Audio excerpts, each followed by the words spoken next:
So welcome to the few that have made it today, and welcome to everyone else who's watching a little bit later. We've got two really special guests today. A wonderful athlete and a great therapist. And really the theme of today's session is around sort of when to push and when to pull back. And both of these people have had wonderful experience with both of those. Lauren is an incredibly accomplished bobsledder for the Team USA. I don't think you know this, Lauren, but I looked this up and I think you are the most accomplished USA brakeman female of all time. 14, No clue. 14 World Cup medals. At her very first Olympic Games, she won a silver medal, which I was lucky enough to watch and be there for. It was an incredible achievement. And one thing about Lauren is that she knows what she wants and she finds a way to get it. And I think that's a really important lesson for any athlete that's sort of coming up and going through things. And I think that a lot of people have the drive to be able to do things and to push themselves, but knowing when to pull back and make really good decisions and smart decisions is also a huge part of being an athlete. So Lauren will touch on a few of those things and tell a bit more about her story.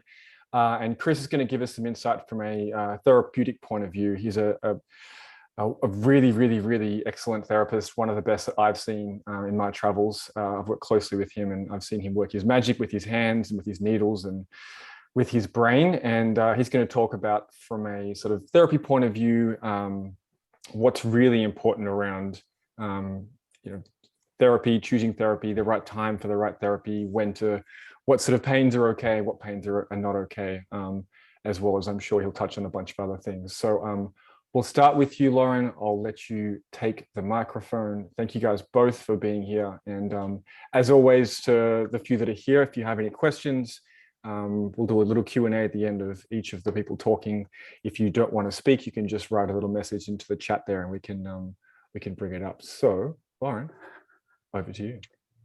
Thanks for having me, BJ. And Chris, it's great to see you. I'm excited to hear about what pains are okay and what pains aren't okay. I don't know that I've learned that yet. It's an honor to be here to talk to you all. And for those of you who are watching after, it's crazy to think that this is going to be year 8 of my bobsled journey. I've been an athlete all my life. My mom says I climbed out of my crib at 8 months old, and played probably every sport under the sun. But coming from Los Angeles, California, I never expected to be a winter athlete, let alone a bobsled athlete. And I think the cool thing about my story, to me at least, is that the fact that my journey in bobsled was so unexpected, because I think so often in elite level sports, it's really easy to try and, specialize super early. And I think, overdo it sometimes or underdo it sometimes. And it's really hard sometimes it can be really hard to figure out that perfect mix of, working smarter versus working harder, and then where those two align. And I will say this: if you're not the best of the best at your age group right now, that's okay, because I was never that athlete. And I don't know if this will surprise BJ and Chris, but I was a pretty lazy athlete growing up. I played soccer for 8 years and was good, but I was just faster than everybody else. And so I never put a lot into, the technique of dribbling and passing and ball control. And so at 16 years old, I found myself really wanting to play college soccer and realizing that I had squandered a lot of time, where I could have been perfecting my craft and what that meant. And so I think that first, quote unquote failure really stuck with me. And I thought, I had regrets about that athletic career. And so when I moved into volleyball after soccer, I really started, that's kind of where it started for me as far as like putting my all into my sport. And so I played volleyball in college. I went to Brown University. I think I still hold maybe a record or two there. Really enjoyed my time there. But that sport also, was met with a little bit of, I want to be an athlete, but I also want to be a college student, and just how to balance that is really important. And so it wasn't until really bobsled that I became the athlete that I am now. And I'm telling you this because, if you're sitting there and you're thinking, man, I wish I was better at this, or I wish I focused more on that. The point is that there's still time, because I didn't start bobsledding until I was 30. So yeah, now you guys all know that I'm old, older. And so if you love a sport and you want to keep playing it or doing it, I think there's always time to change the type of athlete that you are, change your approach to things, and you know have the right focuses. And I think for me, what's crazy about it is, and I don't, I'm not one that gives compliments lightly.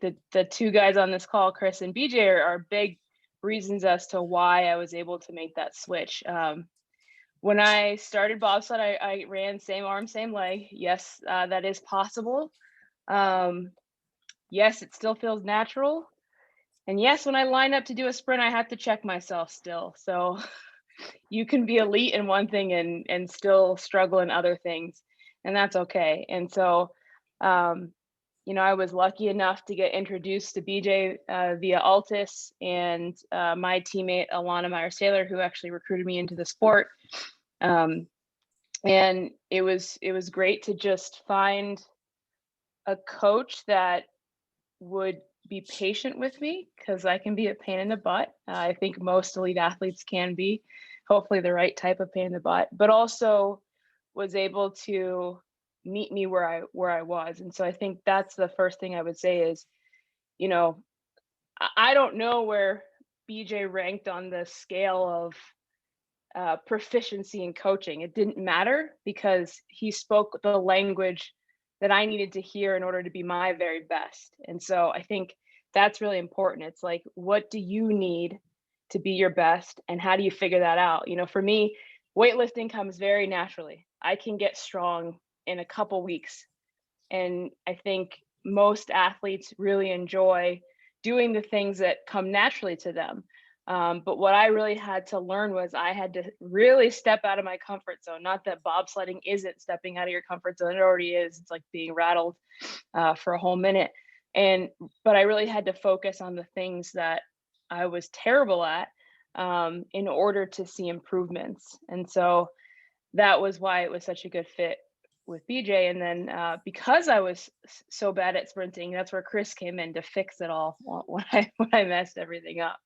And so I started bobsled in 2014. I tried it as a joke. I was working and living in Denver, Colorado. And a friend of mine, after a long day of work, we were working at a CrossFit gym, said, "Hey, you should try out for the US bobsled team." And I thought, that's crazy. The only thing I knew about bobsled at that point was the 1990s Disney movie known as Cool Runnings. For those of you who have seen it, most of you maybe aren't old enough to even know that movie exists. If not, that's your homework, is to go watch Cool Runnings, because it's a epic classic for Disney, at least. And I only tried out for the sport because I found out that the tryouts were being held at an Olympic training center about an hour away from me, and I didn't know those existed. And I thought it would be really neat just to tour the Olympic training center, maybe meet an Olympian. My plan was to buy something in the gift shop. And I think if I paid a little extra money, I could eat in the cafeteria. And what BJ and Chris both know about me, you can probably get me to do just about anything if you promise me a meal. So those were really my only intentions. And then from there, I just kept getting invited back to the next step, to the next step, to the next thing I knew. I was in a bobsled and quitting my job to try and go to the Olympics 4 years later. And I think what I learned, one of the things I learned in that initial process, is that just because you're chasing a dream doesn't mean that every part of it is going to be something that you enjoy. I think that oftentimes when people talk about, especially in this Instagram culture that we live in, I think people can make it look as though because you're living a dream, everything's always sunshine and flowers. But honestly, I'm grateful for the struggle, because the struggle is where you become a better person, and where you decide how much grit you have and how bad you want something. And when I was standing on a medal stand getting this bad boy, I thought of every injury, every needle, every sprint session where I was like, BJ, I can't do this. I distinctly remember flying. I did, this was dumb. I flew from Europe to Toronto, and we did a sprint session. And Chris remembers this, because when I got there, he treated me and he was like, "What is wrong with your body?" I'm like, "Everything." And I did a sprint session, which also wasn't smart of me, but I had to like keep moving, and I was running, and it was not fast at all, not even close. And I laid on the ground and I said, "BJ, I think it's time to hang it all up." And he looked at me. He's like, "Well, at least finish the workout." And I got up, and that was the fastest sprint of the day. And he's like, "Huh?" And I'm like, "What?" And he's like, "That was your best sprint of the day." And so I think that the point of that is, I think oftentimes as athletes, we have it in our head what things are supposed to feel like, what the experience is supposed to be like. And when things don't match, it's kind of like, well, I'm done. This isn't right. I'm not good enough. I'll never be good enough. And so what I learned is sometimes you just have to let go, and just really surround yourself with the people that know better than you do, and then just trust them through the process. So in 2018, I won an Olympic medal. That was a ton of fun. And then I thought it'd be a good idea to try and do it again 4 years later. And so now I'm in that last part of the second 4 years, and I think I expected the second 4 years to be easier. That was stupid. It was not. It is not. I wouldn't say it was harder, but I think it's just different, and it's different in a sense of like the bad habits that I should have addressed when I was younger really catch up to you at 37. I love the collective head nodding, right? And so I remember asking Chris, like, how do I stop my hip pain? He goes, learn to run. I was like, cool, great. So if you are listening to this and you are young enough to make differences and make changes and really focus on your technique, I promise you, and it will pay off in the end. Like, do every warm up, right? Do every cool down, do every activation, do all your prehab, do all your rehab, because sitting hurts now. Like, it hurts to sit. And if hopefully if my story can keep someone in the game as long as they want, or longer, I think that'd be really special. So that's really all about me. BJ, is there anything else specific that you want me to talk about or expound on? Yeah, so I've wrote a few questions down. Was there any questions from the group? Has anyone got any questions so far? Christopher. Do you still run same arm, same leg? I don't, but like when I line up I have to check myself to make sure that I'm not set up same arm, same leg. So I found the best trick for that is to just always do a 3-point start, because for some reason I know what hand to put down. But if I'm just like standing, like it doesn't feel unnatural to me. I'm different. Special, I think, is what they call it. Same. Yeah, either way, special or different. And it's like, I think, and the reason I tell that story is like, you don't have to be a perfect athlete to achieve amazing things, right? Like, you don't have to be the most technically sound. You don't have to look the fittest. You don't, you just have to do the things that need to get done in order for you to be successful, and understand what you need in order to be successful. That's really huge, is you have to figure out what it is for yourself that's going to make you the best version of yourself. Yeah, I think there's some really good lessons there, especially with your experience as a younger athlete and not necessarily being the best at everything you did. But then, you mentioned that you were kind of lazy when you were a little bit younger, and I'm interested kind of what what ignited, or what sort of ignited that spark? I mean, it sounds like it was definitely bobsled, because it was something that, you know, you just it worked for you, right? Even though I'd love you to tell your story about the first time you went down a bobsled, but what was it that kind of that made that spark? And it sounds like it happened before bobsled, but you know, you went through high school and even probably college, and you're like, yeah, cool, volleyball is fine, whatever. But then you realized that you needed to work really hard, but also you were committed. Yeah, that's a great question. I think it's a number of things. One, I had been removed from sport for 8 years. I think one thing you don't realize when you're younger is that you're not going to be an athlete forever. And like, even though you hear that, you don't understand the implications of that. Like, at some point you're going to stop having teammates in that kind of like fun way where you get to travel with your teammates, and you know, you get to crab about practice with your teammates, or you get to grab a bite after your teammates, or you know, you share war stories with your teammates, and eventually those teammates become coworkers. And coworkers are cool, but there's something very special about being an athlete and having those types of teammates that you can't find anywhere else. And it's the same thing with competition, right?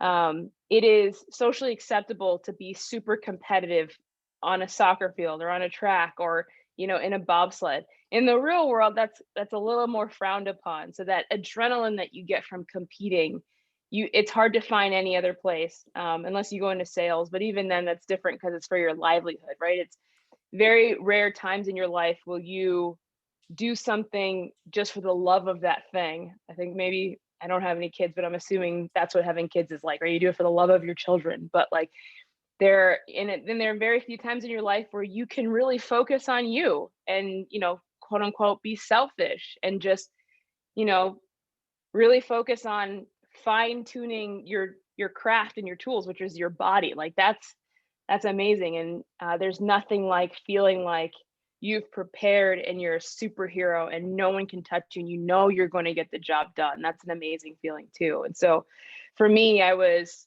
8 years removed from sport.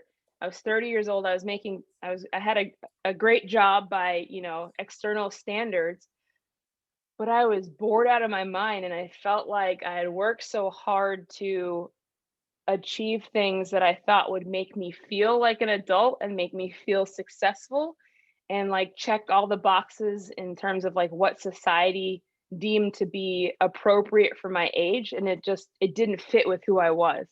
Like I was wearing a suit to work every day. And if, you know, I don't know what any of you look like, but if you're any kind of athlete, it's hard to find a suit that fits. So it felt like I was playing dress up in my mom's closet, and it was just awkward. And then I was just surrounded by people that, you know, didn't have the same work ethic, didn't have the same goals, weren't as driven, weren't as excited about life. It's like life is good. You know, you're the master of your own destiny. I was surrounded by all these people that were just kind of like, whatever.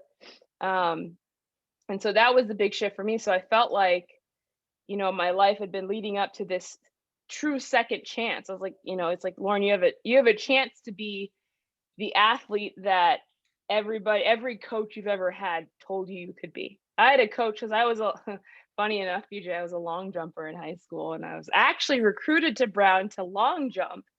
And this will feed into the lazy aspect. I found out that track and field was 2 seasons, and I was like, I don't have time for that. So I did volleyball instead. But you know, that coach was like, you're gonna be an Olympian someday. And I was like, okay, whatever, buddy. I guess he was right. And so this really felt like a true second chance. And I thought, you know, I'd really like to be the person that other people think I have the ability to be. So that was. You mentioned the word selfish before, and I want to kind of talk about with quotes, but yeah. Appropriately, right? And right. I think this is a really good example of like pushing forward. And it's sort of when I introduced both of you, I think most people would think talking about like in a training session, you know, when to push, when to pull back.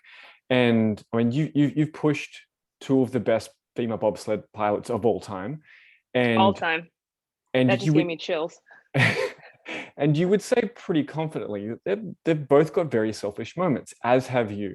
And can you talk a little bit about like expecting the best of people around you, loosely calling that selfishness, I guess? Because I think that especially with younger athletes, they kind of think, oh, I don't want to bother them. Oh, my coach is like, ugh. Or the team manager or the high performance manager is being so and so. All of you and the two parts we just mentioned have, I think, have shown incredible ability to push the people around you. Now, some people would call it selfishness, but talk a bit about that. Yeah, I think it's really important, to my point earlier, is to understand what it is that you need as an athlete to be your very best and to be successful. And I think, especially for the three of us, we give our all. Bobsled has all of me, right? And at times it's been to my detriment. It's like, I will miss family gatherings. I've missed holidays. I have trained in the rain. I have trained in the snow. I have trained, like, who knew Arizona got muggy? Like, I've trained in like 90% humidity. And that hard work has brought me to a level that allows me to say I'm one of the best in the world. And so if I'm going to work that hard, and when I work that hard, I know that I can now expect the same kind of commitment from the people around me. And so that means that sometimes I don't agree with my coaches or the medical professionals or my federation, right? I knock heads with my federation all the time, trying to do less of that. And even BJ and I have disagreed on things. I remember one time I wanted to see a push video and he's like, I want you to try something different. I want you to not be so focused on video. And I lost it, completely lost it. And I was like, I don't have control over anything. The one thing I have control over is the ability to see how I didn't practice. And he was like, understood, right? And so I think the important thing to remember on this quote unquote, rant of selfishness is that shouldn't impact how you speak to people, how you treat them, right? It's like, I've apologized to BJ a number of times for just losing it on him. And he knows it's not about him, but even if he knows, that is unacceptable.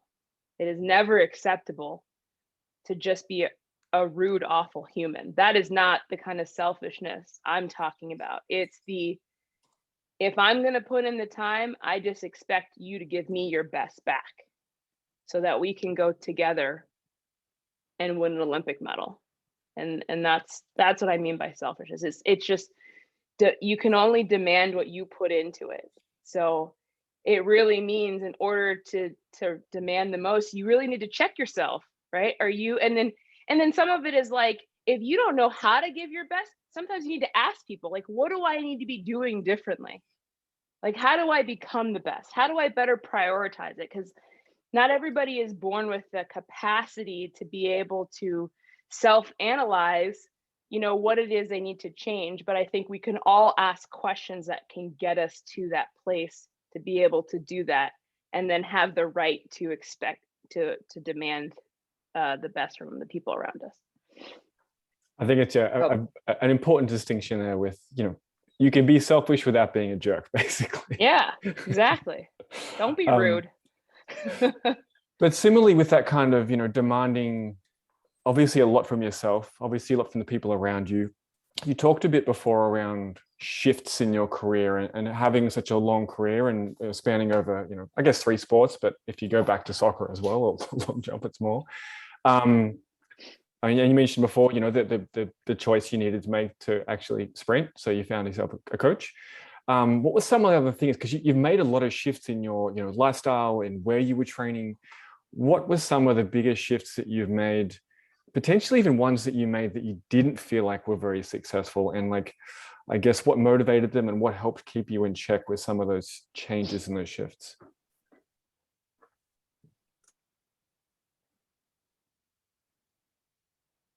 I don't know that I've made an unsuccessful shift in a while. You can talk about the good shifts then. Yeah, I think I think the biggest shift that I made was a mental one. And when I started bobsled, I never, when I tell you I never expected to actually compete in the Olympics. I was thinking it would be really cool if they let me go as an alternate and maybe get like a free Olympic coat. That would be cool. But I thought I owed it to myself to see this out for 4 full years, to just commit to it. I was like, win, lose, or draw, I'm going to do 4 seasons of this sport. Now, of course, knock on wood, you get seriously injured, or, with bobsled, concussions are a thing, or, if it makes me physically ill or something dramatic happens, obviously I could pull out. But I was the type of athlete that when things were not going my way, I would just go do something else instead of sticking it out. Like, I could have worked harder in soccer and stuck with soccer. I was fast enough, but I didn't want to work that hard. I could have worked harder with long jump and triple jump and the 100. But Allison Felix beat me this one time, and I just, like, in high school, and I was like, she's really fast. She looks good. I was right. I've heard of her. Yeah, I think she's pretty I think good. she Yeah, runs yeah. track. I think she runs track and field for the US. I'm not sure. And so that, I think that was the biggest shift, is that I decided to just commit to something. I just decided to be all in for a change. And like, I picked a period of time to be all in for. I said, I will be all in until they pick the Olympic team for 2018. And then after that, I can go on and do something else if I wanted to. But I think that was the most successful shift. If you're constantly teetering on whether or not this is a good idea or a bad idea, or like, if you really want this or not want this, or if you're willing to do the work or not doing the work, then it's time to have some conversation. And it doesn't mean that, I didn't have a number of conversations even with BJ or Chris, like, maybe this isn't for me. But you'd have the conversation, then I'd go get my butt on the track or in a push house. I could have those feelings and realize those feelings were just the levity of what I was trying to accomplish, right? It was just anxiety over the fact that I actually understood that I had a chance to go to the Olympics, and that if I failed at that would be heartbreaking, versus I don't like bobsled anymore. So it was like the differentiation between those, like what that feeling meant. I said a lot of things in a lot of ways. Sorry about that. Well, I want to actually go a little bit deeper and unlay that a little bit, because you made that commitment, and I think that when a lot of athletes make that commitment, whether it be a new place, a new coach, or just, okay, I'm really going to give this a go now, there's a certain expectation that things are going to go well as a result of that. And Yeah. I mean, on average, they certainly have, in general for you, but we've seen you through some pretty dark times as well. And you mentioned some of the conversations that might happen with, Chris or myself or someone else within the sport. What about, I guess, the people or the things outside the sport that kind of helped you through those dark times? Yeah, I think that it's really good to have family and friends, because like, that support you, because to them, I'm just the same Lauren that I've always been. And I know that their support of me has nothing to do with how many medals I win, other than the fact that they know I like to win medals. And so that they want me to win medals because they know I like to win medals. But I think it's really important to surround yourself with people who will love you whether you take first place or last place. And I was wrong. It's not that I haven't had any failures, or like, perfect example, last year was the first year that I've been left off a world championship team.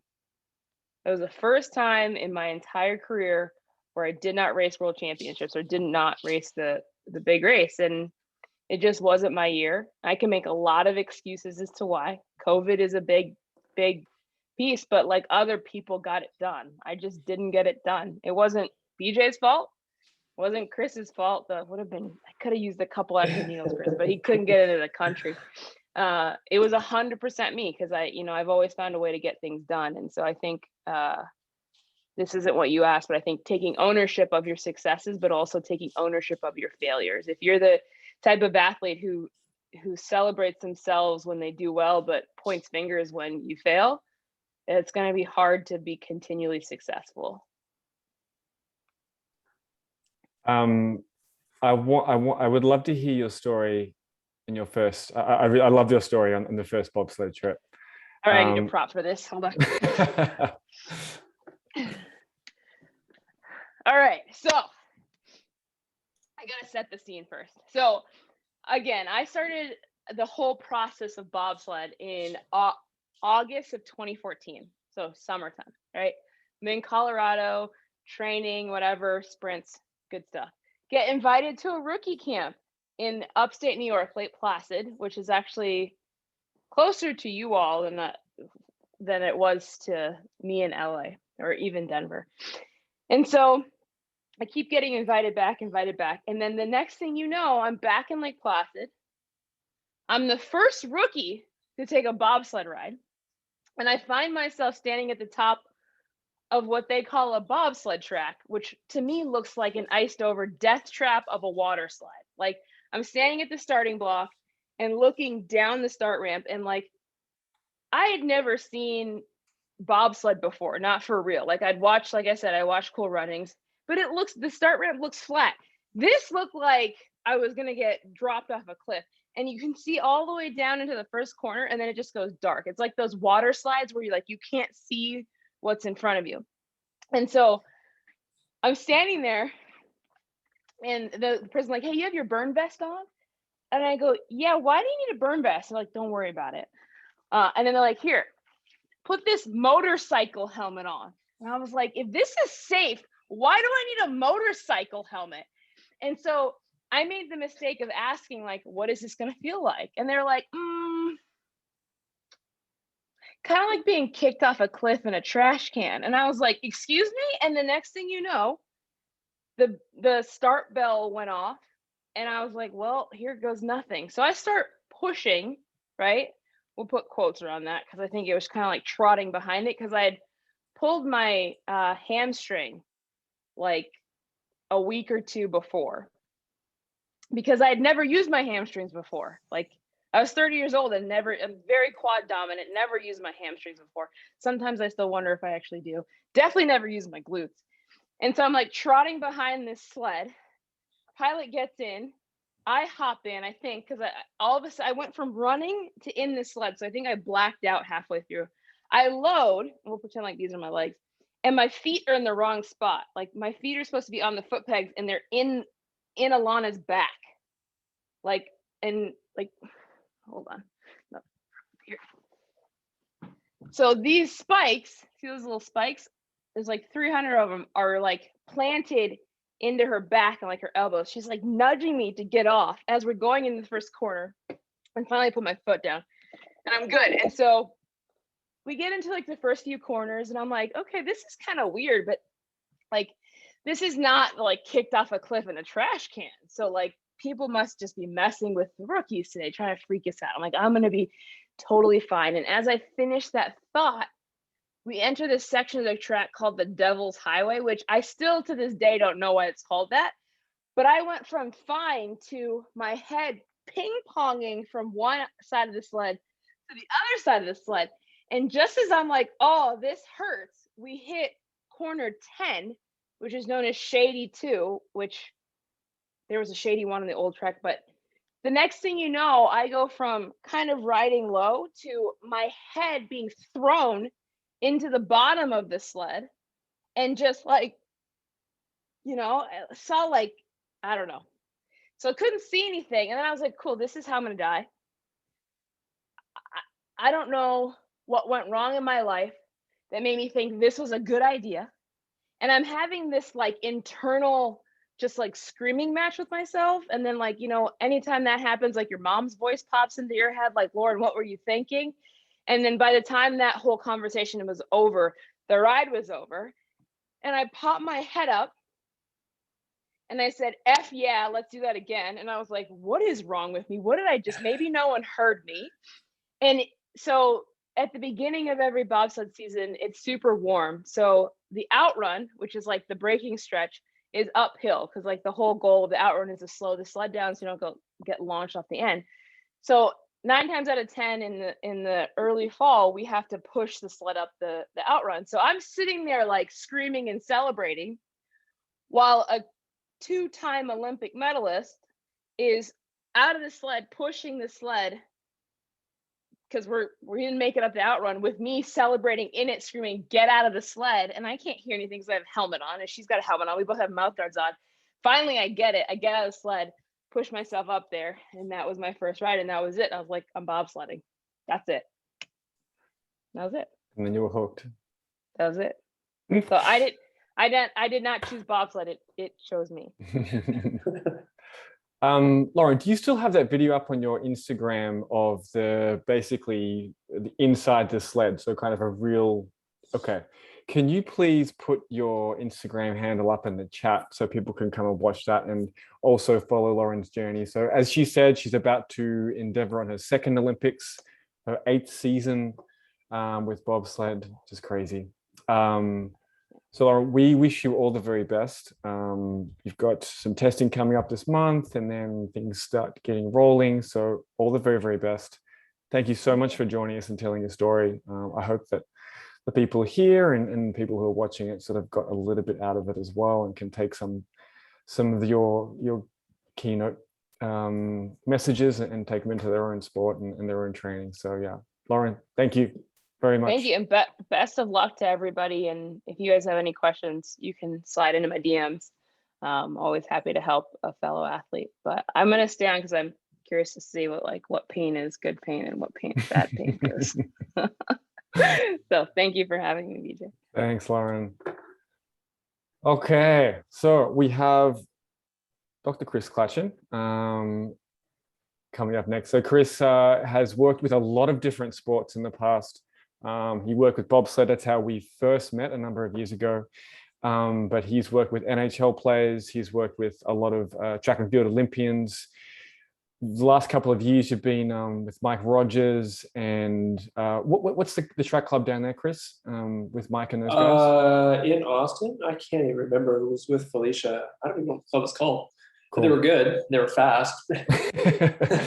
So you mentioned Felicia George as well, working with her, and just one of the really as I said before, one of the best therapists I've worked with and seen work. And I love how he really connects with athletes before he treats them. And I think that's an important thing that a lot of therapists miss. And I'll hand it over to you, Chris, but thanks for joining us. And yeah, take it away.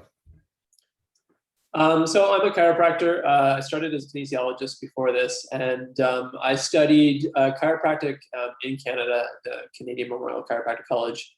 And from there, I kind of felt like I didn't know anything. I felt like I knew how to diagnose things, but not how to actually treat them. So then I actually sought mentorship with what were then the Blue Jays and the Maple Leafs chiropractors in Toronto.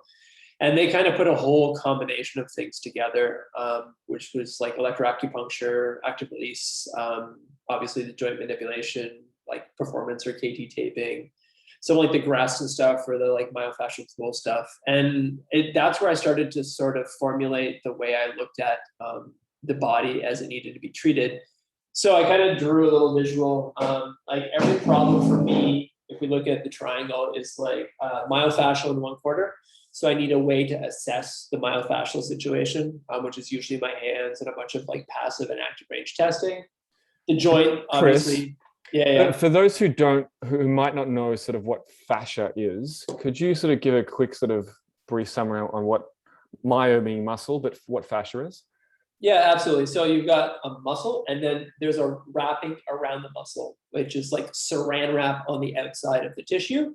And that's fascia. So it wraps around the muscle, it wraps around the individual bundles of the muscle, and it all comes to actually form into the tendons. And then actually even a bone has fascia. So what's referred to as the periosteum, the next to bone, peri means next to, is the fascia of the bone. So all the connective tissue in the body basically is made up of collagen, various forms of collagen, the most predominant type being type 1 collagen. That's healthy tissue. So you want type 1 collagen. I'll get into some of this stuff later, but one of the most important things in fascia and muscle is water. Water is about 70% of connective tissue. So if you're deficient in water, you're essentially fighting the wrong fight.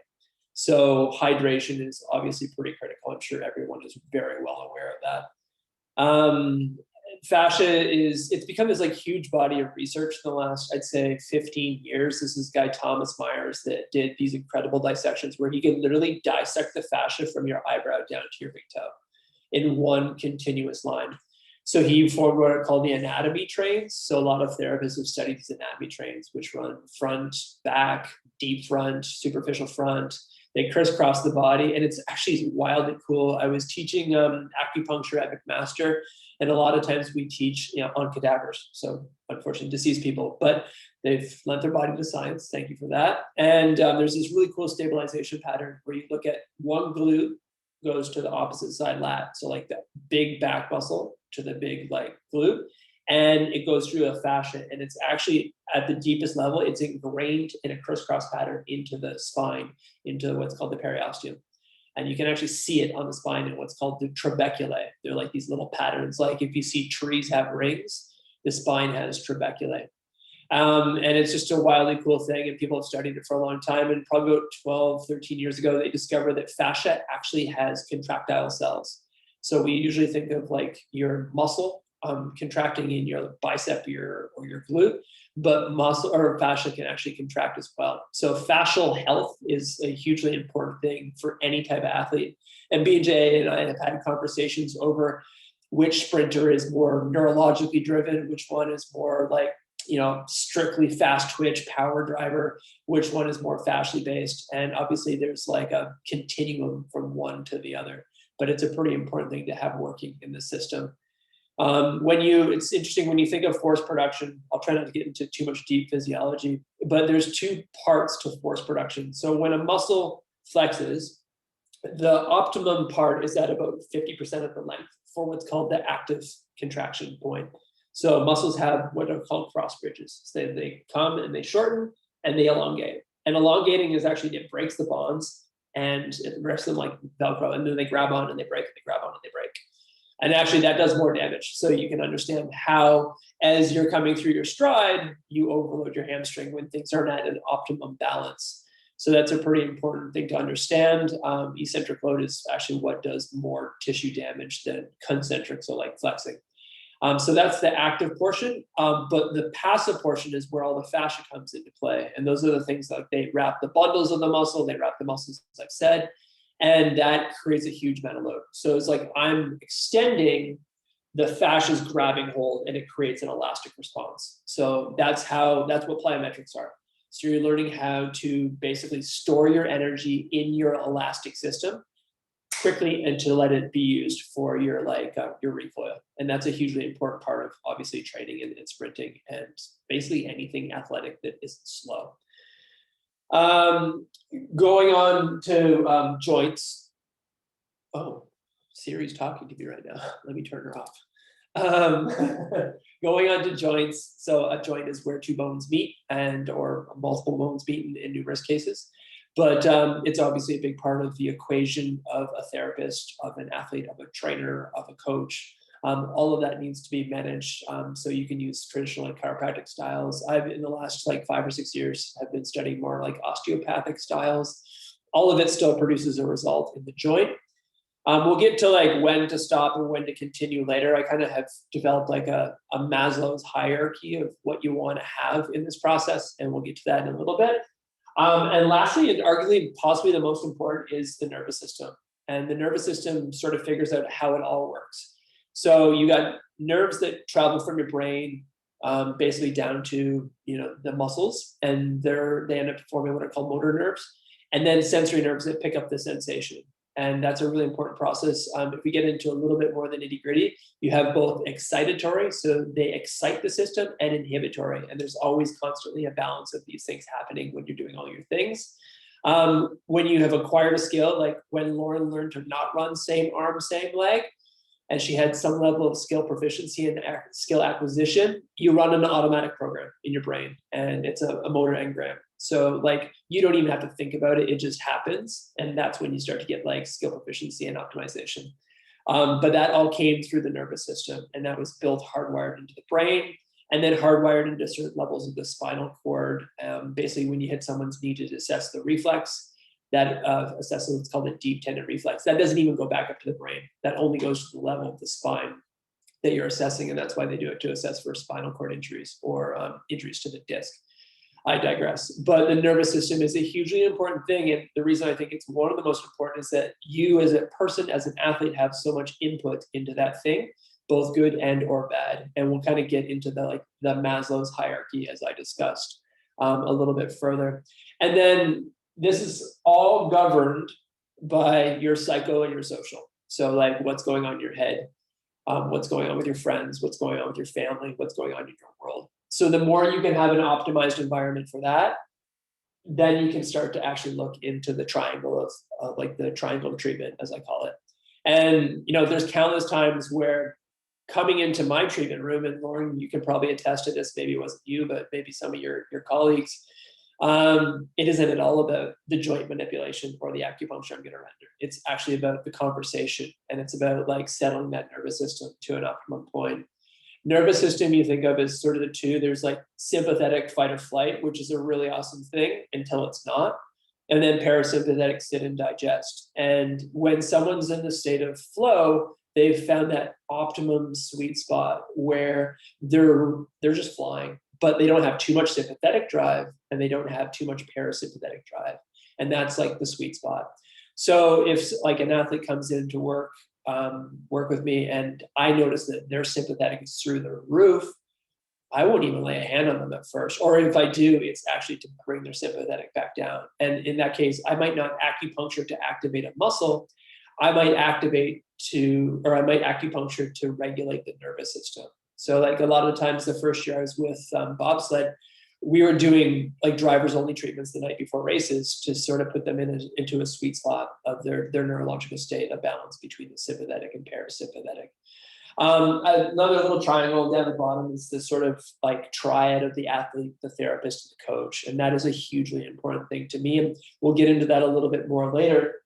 But those relationships are hugely valuable. And I remember when I first started working with bobsled, I had no idea what I was looking for. I knew what I wanted to see on a table in terms of like optimum motion and like injury-free space. But in order to understand the sport, I had to like sit and have lunch with the athletes and sit with BJ's predecessor with Stu, and literally sit and analyze the sport and watch video. And it is in that space I then learned what optimum could look like. And I'll tell you a quick story. So 2014, one of the athletes who I actually hadn't worked with at all, he hobbles off of the second run at the Olympics. And it was pretty bad. Like there was definitely a tear. And the doctor gave me a call and he reached out and he's like, hey, can we look at so-and-so? And I was like, yeah, bring him back. I'll take a look at him.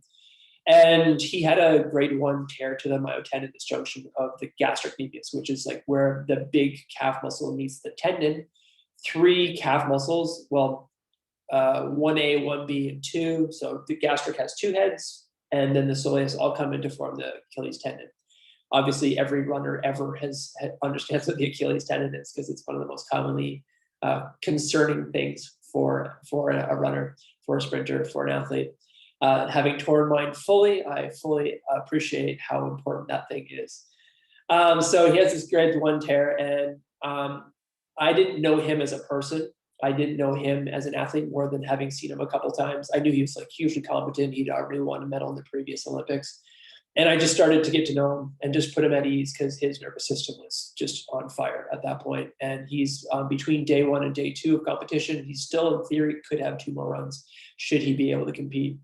And I think I worked on him till like 2 or 3 in the morning and managed to not optimize, but like get the pieces put back together as much as we could. And it was far from optimal, but he was able to compete and he went on to win a medal that week and another medal the following week.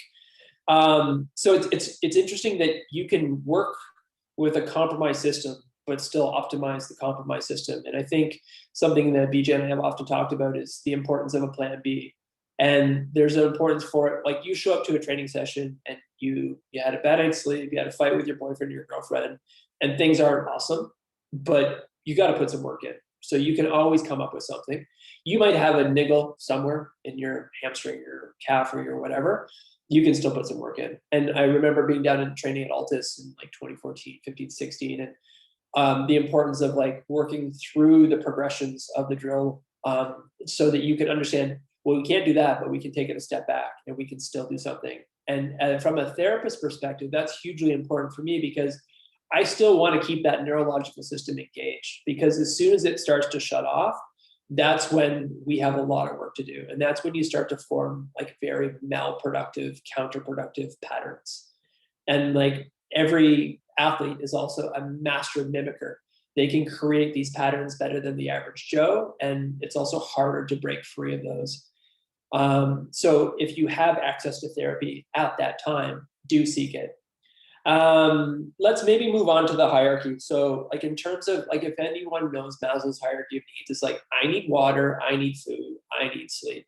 And that's where it all starts. Your bare minimum physiological needs. And then you move up, and then these are your like fancy running shoes at the very top. So let's talk about it as an athlete and all the things that you would need. And at some point I'll talk about like the go, no go, the push or the pull aspects of some of these. So Roger Federer, obviously everyone knows, brilliant tennis player. Many say the best. We'll see what happens at the end of it all. Unfortunately, lost today. But he had a rough run maybe about 10 years ago, and it looked like basically his career was over. And he came back with a vengeance and won like 5 majors, Grand Slams, and had this incredible recovery. And he'd been a bit plagued by injuries before that. And everyone's like, what is Roger's secret weapon? This is crazy. He's just come back. He was sleeping 2 hours more a night. That's it. Like he wasn't like sitting in a hyperbaric chamber 24 hours a day. He was just sleeping more. The wife was taking care of all the twins, and he was managing to sleep well. So there's countless pieces of research and statistics to show how important that thing is. Of course, on the day you show up and you got 2 hours of sleep, you still might want to do something, and that's maybe the time to acquire your grit. But if you're going to blow the doors off and have a hell of a training session, sleep is super important. It's basically every hour down from 8 hours or 9 hours is a huge jump in injury risk. So always keep that in the back of your head, especially if you're a coach or a trainer and you know that someone's not well rested. Hydration, as we talked about, the fascial space, and even within hydration, I would consider like the ion balance, so like the sodium potassium that you would have in your Gatorade or sports drink. That's a really important part of the nervous system. So having that in balance, if anyone's ever had a cramp, which probably everyone in this group has had a cramp or many, that just means the ions are out of balance. So with hydration, I don't just mean water. I obviously mean the things that are in addition to nutrition. So looking at like macronutrients and just making sure that is balanced. And actually, Lauren, you mentioned something really interesting in that, like at 37, 38 now. Yeah, 37, sorry. Like you don't know what you're going to want to do in 20 years, but what if you today could like future-proof yourself for tomorrow? And you have a million things that you can do, even if you're 18, sitting at home, or you're 19, or you're whatever. And like, you're invincible right now. Let's be honest. Like when you take stem cells from a youth, like a 20-year-old produces 2 million cells that grow from their stem cells in a month. I, at a 40-year-old, produce 200,000. So you're juicy. Things are working really well, but you can do things today that will serve you for tomorrow. So if you want to be kicking ass at 37, like there's like, take ownership over that space today. And whether it's like working with a nutritionist, study a little bit, like get to know enough, like pick up a book on nutrition. Actually, Mark Bubbs is a really awesome naturopath that works with Canada Basketball, and actually quoted a few track athletes that I've sent over to him. And he has a book called Peak Performance. And it's a lot of low-hanging fruit that pretty much anyone could understand. And he goes through like chapter by chapter by chapter. I've literally stolen half of my content out of his chapters. And including the story about Roger Federer. But it's just get to know that space, and there's a lot of things that you can do today that will serve you tomorrow, as in tomorrow, and tomorrow as in 15 years from now, as an athlete or a human being. And Lauren, how many athletes do we know that like can barely move or walk? And that's like, obviously you're on the fine line at all points when you're pushing yourself, but doing things with intent today can change that for tomorrow. Micronutrients, as we talked about, so like all the stuff, like that's your vitamins. Huge, like we live north of 40 degrees latitude, so you need to be taking vitamin D. That is an absolute must. They don't even pay for the test in Canada to take vitamin D or to test for vitamin D because they assume you're deficient in it. And I'm sure all of us that sat inside for the last 8 months, like you needed to be on top of that. And then one thing that is getting a lot more discussion is the microbiome, and that's your like gut lining. So the low hanging fruit of this is don't eat crap. And I don't know how many times BJ and I have been on tour watching like these athletes crush McDonald's, which, you know, it feels good for 5 minutes. And I've definitely had my fair share of Big Macs. I'm not going to the Olympics anytime soon as an athlete, I'll tell you that much. But that's not even food. Like it's actually really not even food. And the long of the short of the long is that the more diverse the microbiome is, the better your coping is, the better you're going to be. And then food like processed food and food with like glyphosate is very deficient in a breadth of your microbiome. And that's really, really important to have. They've done countless studies to show those that have a more diverse microbiome are immediately healthier, immediately will live longer and live a better life. So look into that now. And if you have access to a naturopath, like a good one, Bubs does a lot of virtual work too. So he may be available, or just get to know it yourself. Beyond that, acute injury. So if you have an acute injury, you can't train, right? It's just a no-brainer. Like if you've destroyed your hamstring and you have a grade 2 tear, you're not going to be training, at least at your capacity. We've talked about, I think Aries doing stuff at some point, BJ, like the day after. And obviously that's important too, to know what your plan B can be, but you're not going to train at normal capacity. So understanding that you cannot do that. And that's your base. That's the Maslow's base for the training space. In terms of like absolute no-goes, like you've heard a pop, you've felt a pop, like you shut it all down. And just so you know, this went to this, and there's a hole in there, and no amount of stretching is going to make this happen. So it's only time and treatment and medical science that are going to facilitate that. So when a muscle tears, the fibers all basically break open, and it takes scar tissue forming in the hole. Like imagine a pothole in a road, you have to stuff it with asphalt. That has to happen. So just having an awareness that like you felt a pop, you do not stretch your hamstring at that moment, and that cannot happen. And that's also the time to make that call to your buddy, the therapist, and to your coach, and have those discussions.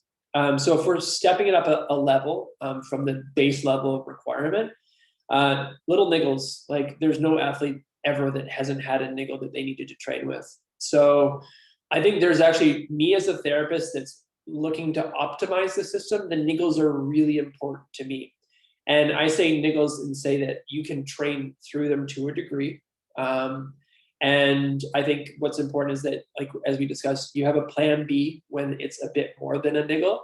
And also that's where you form grit. And I think you guys had Alex Hutchinson on at some point, BJ? Alex spoke to a different group of people. I'm not sure if many of the people on this call were there for the meeting last week. Brilliant guy, has a brilliant book called Endure. And the overwhelming theme is that for every physiological limiter of performance, there's a psychological hack. And, you know, when I watch like really crazy, shitty training sessions, what I know that's happening at that moment is grit. Grit is being built. And that's what's going to actually make you as a human, as an athlete, as anything. The obstacle is truly the way. And then know your body. So know what's a niggle that you can manage and work with. And like Lauren, you were so good at prioritizing it. You got on the table. You always made sure you were a wonderfully selfish athlete. And I have enormous time and time for a selfish athlete that knows how to take care of themselves. Roger Federer is on the table 3 hours a day.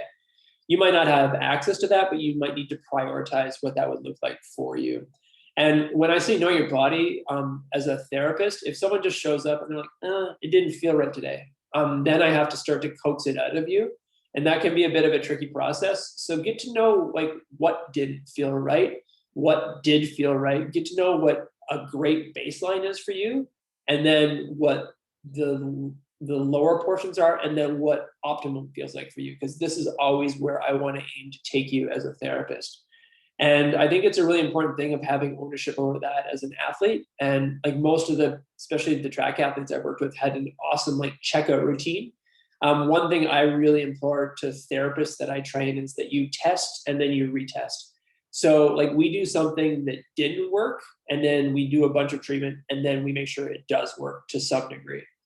And I think it's important to know what that should look like for you. And that's something, a conversation you can have with your therapist. And that might not mean like going out and, you know, running 30 meters, but it might be a nice clean A and a B and whatever. And like, make sure your therapist also gets to know your coach and you, and then your sport is a super important part of this process. Consistent training and therapy. I think I remember Dan he was just talking about, you know, athlete A and athlete B. And at the end of the season, and it's worlds, and they are more or less the same level of talent, whoever trained more consistently was actually going to be the victor. And obviously that makes a lot of sense from a physiological standpoint and from a psychological standpoint.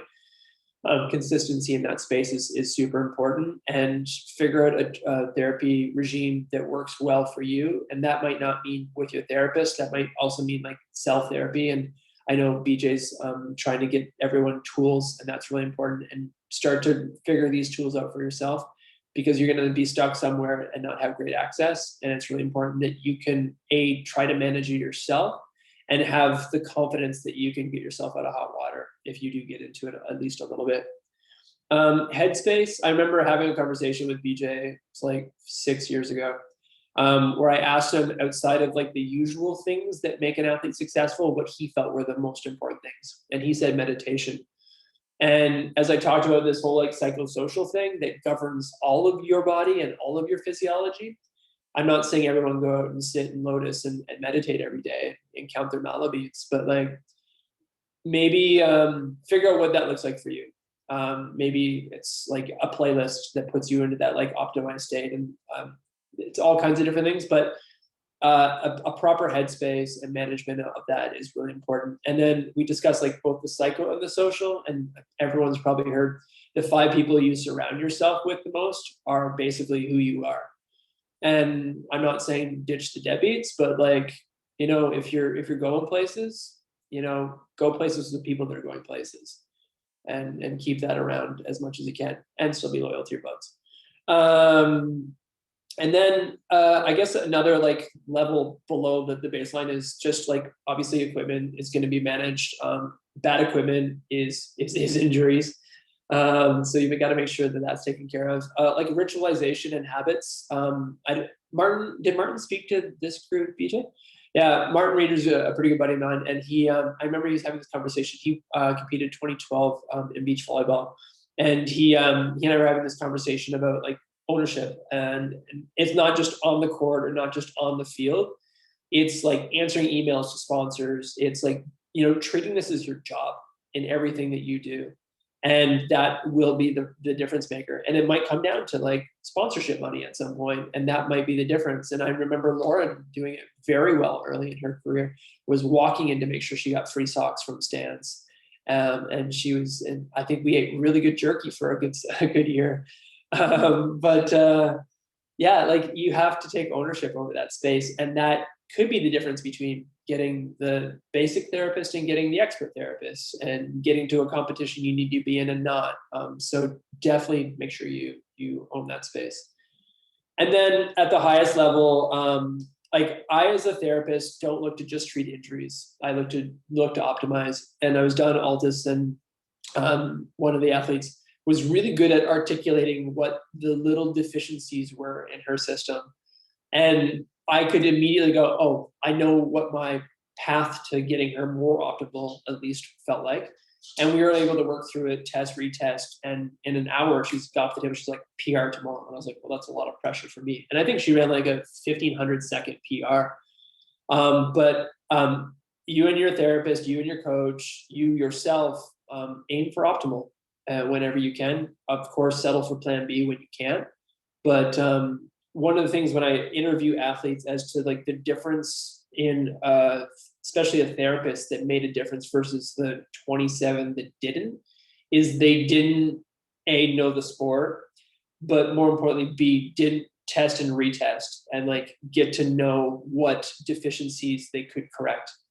Don't just ever treat the structure as a therapist, treat the dysfunction. And that's your key to fixing the structure. And then actually, Lauren, you were there. We were at the half pipe 2018.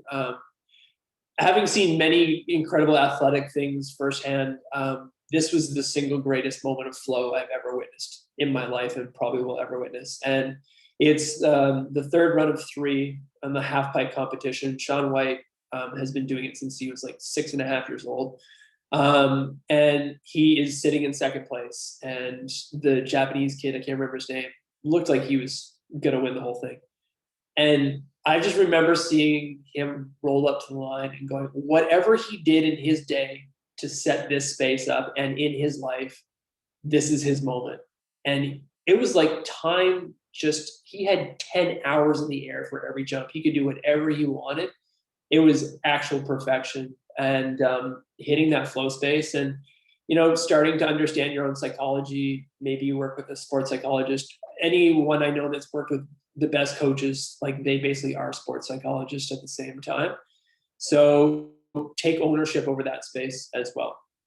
And that's the hierarchy of needs. So many things, Chris. And what I would recommend for people on the call that are hearing these things and sort of picking up, like, oh yeah, that's really good, that's really good, that's really good. Watch this again and pause some of these things, because Chris has just, and Lauren as well, has just dumped a whole bunch of absolute gems on you.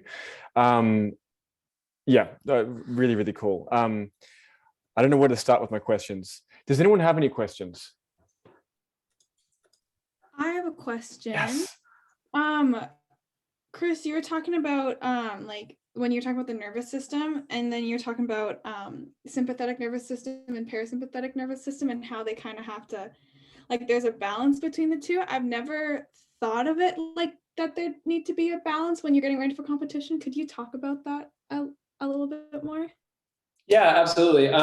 So sympathetic, fight or flight, right? So you've injured yourself and a lion comes around the corner and you got to run away. So your body releases norepinephrine, which is adrenaline, and make sure that you can do that, and releases cortisol as well, which is really important in acute doses, but really not productive in chronic doses.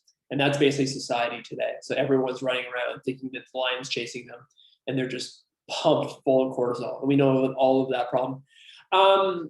Without getting too deep into it, it's, well, flow state would achieve some of that, but without going all the way to flow, if you think of that moment, actually, I love looking at a final, like look at the final in Tokyo and look at the Caribbean sprinters, and they're just chilled right out. And then look at some of the other guys who are just like pumped up and they're like, I need adrenaline. And how many times, Lauren, did you see a bunch of your teammates take 8,000 milligrams of caffeine and shit the bed hard? And I think, like, obviously you want, so caffeine creates neural drive, and I'll digress a bit.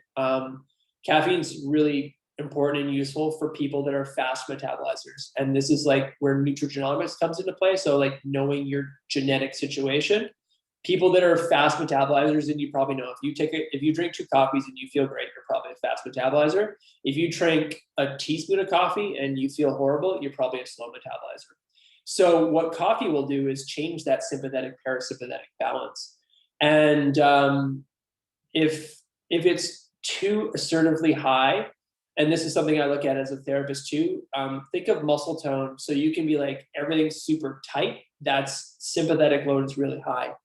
If a muscle's like flaccid and loose and floppy, that's parasympathetic dominance. So you want to find that sweet spot. And actually, 2014 games, I almost knocked Lauren Williams off the table. And I think I brought her up to a level and she crushed it. But like, I didn't do that on purpose, but I created a neural drive that helped her balance out her nervous system. And she was obviously really good at it anyways. And I almost dropped her on the ground, basically. I think getting used to figuring out how to get there for yourself with music, with ritualization, with meditation, and figuring out when it works for you. If you have like an Aura ring or some people have looked at correlations with heart rate variability and where that space is. I had a colleague I worked with who basically assessed athlete performance and compared it to the HRV values and found out when those that were sympathetically dominant did really well and those who were parasympathetically dominant did really well. So there's actually really cool tools for figuring out when you could be there. I'm all over the place with this answer, sorry. I'm going to jump on the back of that as well, Chris, because it's a really good question, Tara. And I think I saw you in both your first races this season, in Ottawa and then Windsor. And Ottawa, I felt like you were maybe a little bit too aroused, like you were kind of a little bit anxious. You didn't have the confidence that we saw when you raced again the next week. And for everyone, they've got this point where they want to have this sweet spot of just the right amount of arousal. Because if you go too far this way and you're too aroused, that's when you get stressed, that's when you get anxious. And I think all athletes have experienced that at some point in their careers. And if you're not aroused enough, that's when you feel, Lauren, lazy, bored, just not really into it. And the interesting thing about that is that it changes every time you train and every time you compete. So for example, one thing that I started to notice when I started coaching was the bigger the competition, the more natural arousal there was. So you might not need to do as much of a warm-up to get to that point where you're here. And athletes will go, oh, I've got to make sure I'm really well warmed up for this competition because it's, world championships or national championships. And the fact is they got to that point much more easily because the environment allowed them to get there more quickly. And it takes a lot of practice to know kind of where you need to be on that sort of arousal level. But it's a great question because often you think, oh, I just need to get up. I need to be fast. I need to be really aroused. But especially if you're doing rounds of competition, and Lauren can definitely attest to this because sometimes you'll have an hour and a half between the first run and the second run. And, in heats or semis and finals and major championships, that's about what you have. So that skill of getting yourself up to be able to compete in that first round, but then bringing yourself back down so that you can get back up. Because as Chris said, if that cortisol is just running hot the whole time, you're just going to be wiped out and tired by the time you get to that second round. But yeah, really good question. And yeah, I think that's awesome. But I want to did you have something more to add, Chris? Yeah, like some other techniques too, if you overshoot it, like yoga nidra and a few different things that I'm sure BJ, you can address way better than I can, of like balancing out even good breathing techniques. And there's a few really simple breathing techniques that will help facilitate that if you overshoot it, as an example. Yeah, Tara, if you're more interested in this, Tara, please reach out and I can send you a bunch of interesting stuff to read and look at. This kind of segues into a question I had for you, Chris, as well. And around the social side of a training session or a competition. And I think that, being an individual sport, we sort of take so much ownership on what we're doing and kind of forget that maybe you just need to go and chat to someone or like have a bit of a laugh, or maybe, something else that you can do behaviorally that's not on the track, it's somewhere else that can kind of, I don't know, get you what you want, whether it, within a training session or a competition. Can you talk a bit more about that if you can? Yeah, and I think like just observing people in life, and one of the ways that they perform, if you're a performer in the athletic realm, you want to be happy, you want to enjoy, like you're doing it because you're having fun with it. And like Lauren, you're a prime example. You're one of the only people I knew that actually liked bobsled. And that's probably one of the other reasons you were good at it. And never forget why you're there. Like you should be there because you freaking love it, and find a way to have joy in it in any way you can, and remind yourself that you're also pretty fortunate to be able to do that. If you're able to go out and run and make this your job. Beyond that, like again, the rituals of like good conversation, laughter, jokes. You've seen it in team environments. Obviously, a lot harder to do in an individual sport. I think BJ, you and I had countless conversations over like you knew when to let loose in your periodization of, and I thought that was really important. And I have enormous respect for people that know what that looks like as an athlete and how to accomplish that. Maybe some people let a little too loose in the US, and maybe they're paying, paying the price for it now. But yeah, safely let loose. Little switch gears, Chris. What are some of the, okay, let's talk about some basics with, when to push, when to pull back. And you mentioned sort of if things pop, etc. Can you give a quick rundown on some of the things that we've probably been told by our coaches or by our high school physiology teachers that is just completely wrong, like just complete crap?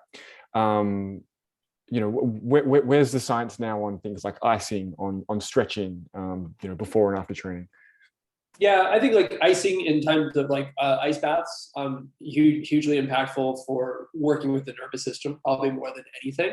And then like one of the major physiological limiters of performance is the core temperature. So managing that post training, I'm still in favor of ice baths. And just putting ice on something, not in favor of unless there's inflammation. And I usually only do it for 24, maximum 48 hours. So if you have, and it's hard to obviously know, like you roll your ankle and it blows up, that's inflammation. Put an ice bag on it, or do like an immersion, 10 on, 10 off, 10 on, will usually facilitate the cooling of the environment to a sufficient level that it'll actually work. So from an anti-inflammatory level, it does work to a degree. More importantly, it actually just numbs the little pain nerves that are there, and it feels a little bit better. So there's a paresthesia that happens due to ice.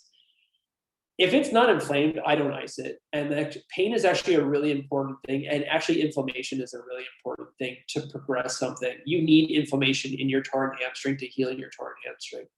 So there's a sweet spot in there. I tend to use like either contrast or I actually use heat in a lot of cases, because what you're going to get, not only will you have the tissue injury, but you'll have a bunch of compensations around it. And compensations are often like really overly facilitated muscles. So like they're hypertonic, they're too tight. That like heat tends to work quite well with that. And like, if you're standing in a warm-up room for bobsled while they're competing in a cold environment, but everyone's got key cream on, and it works for a reason. It's been used forever. I'm also in favor of like the acronym for an acute injury is PRICE, so protection, rise, ice, compression, elevation, and that's okay, and I'm cool with that. But also, I incorporate movement pretty early into a lot of acute injuries, because it's important to actually, most times you have an overabundance of inflammation and you actually need to pump out the effusion, the swelling. So I do a bunch of osteopathic techniques to pump out the swelling. So like you would elevate it and that might get it out. So if you sprain your ankle and you stick it up, but at the same time, I actually start to move the ankle a little bit within the first 24 hours in a way that doesn't damage the already injured tissue. The first rule of thumb as a therapist is don't further injure the damaged tissue. First rule, stop there. And then if whatever you can do around that space that doesn't injure that tissue in a safe way, more or less move forward. But like some level of motion is actually pretty important. Cool. I'll ask one more question, unless the group has got some more for you, Chris, because it's getting late and we all need our sleep. And I wouldn't mind you, Lauren, chiming in as well. What do you see, Chris, as some of the more important behaviors, I would say, with the highest performing athletes you've worked with when they're on the table? One thing I can think of is, athletes that are on the phone all the time, or just disengaged or whatever it might be. But what are some of the behaviors you see? And you mentioned before the athlete down at, I think it was Altus in Austin, that just knew their body really well. A lot of the people, on the call and sort of people in the space that are sort of in the developing athletic careers, what sort of things would you give them advice to be like, when they're getting therapy and how they're communicating with therapists? Well, I think we talked about it a bit in the whole conversation of like, know your body, know what your baseline is, know what your optimum can be, know how to articulate that, like know how to describe what that should be. And you don't need to tell someone like me, like, oh, this muscle is the problem. Tell me what your deficiency is, and we'll hopefully be able to figure that out. But learn how to articulate that and learn what optimum should feel like and why you're not there that day or what you're feeling that is not there. And engage. Like, I'll tell you, you'll get way more out of anyone in your life if you're professional about it and you're engaging, and you'll get more out of it yourself. Because like I traveled on the pro tennis tour, and I would watch the athletes just zone into Instagram, and like, it's the same habits of a good, effective human being are the same habits of a good, effective athlete. And it's like, engage with the people that you're with, and you're also going to get way more out of that. And it makes that there's an energy exchange that happens in that whole space. And I won't get like super esoteric on this one, but it's really important that that happens. And if you engage, then I engage, and then we go on this journey together. And if you disengage, like, I'm going to stay engaged because I'm getting paid to be, but it's going to be a lot easier if we can do this together. That is oh, sorry, Lauren, go ahead. Yeah. No, it's okay. I'd agree with all of that. I think anytime you're going to get treatment, one of the questions I get asked often is like, if you have something that's painful, is in what part of your movement did the pain happen? And so I think being aware of like, oh, it hurts when my knee comes up or my foot's coming down, I think is always helpful. And to Chris's point, be engaged, because you may end up in the middle of a global pandemic where you can't get treatment and you still have to train. And if you've been engaged, you at least know some things that work really well for you. Obviously, you're not going to needle yourself. Don't do that. But like, I have my right hip labrum is shredded and my left one's probably torn too. And I know that if I, do my rehab and I roll out my glute and I focus on my TFL, that everything feels better. And then I can train. And so I can do some of that on my own. I can't do all of it. But when you are engaged, you pick up some things that, when push comes to shove, you can help yourself out and still get the most out of a training session. Also, an important thing to add to what Lauren just said is that you see so often people get owned by their diagnoses, and it's so important to understand that you are a functioning individual, not a series of structures. And it's important that your function governs all of those structures. And there's a lot of input you can have, and you can still perform at an incredibly high level without having perfect structure, but having really optimized function. Really, really good last points, guys. Thank you so much. And I will also let everyone know, very good news, that Chris will be joining us for both under 20 and open provincial championships. So U20 is the 22nd through to the 25th of this month, and then the weekend after for open. So Chris will be set up at the track, and he'll be working with the OPSI athletes to help them through that weekend of competition. So if you want to engage with him before then, please let me know, and we can try and send some messages, etc. But he'll be there, and he'll be able to do all the things we've just been talking about, and give you some really good feedback and some treatment as we go along. So I'm really excited to have you, Chris, and thank you for that. Thank you for this evening. Lauren, thank you so much for your input and your telling your story. And as I said, all the best for this year. Thanks, Coach. All right, thanks everyone for joining. Is there any final questions? I see a lot of blank screens and mutes. Okay, no worries.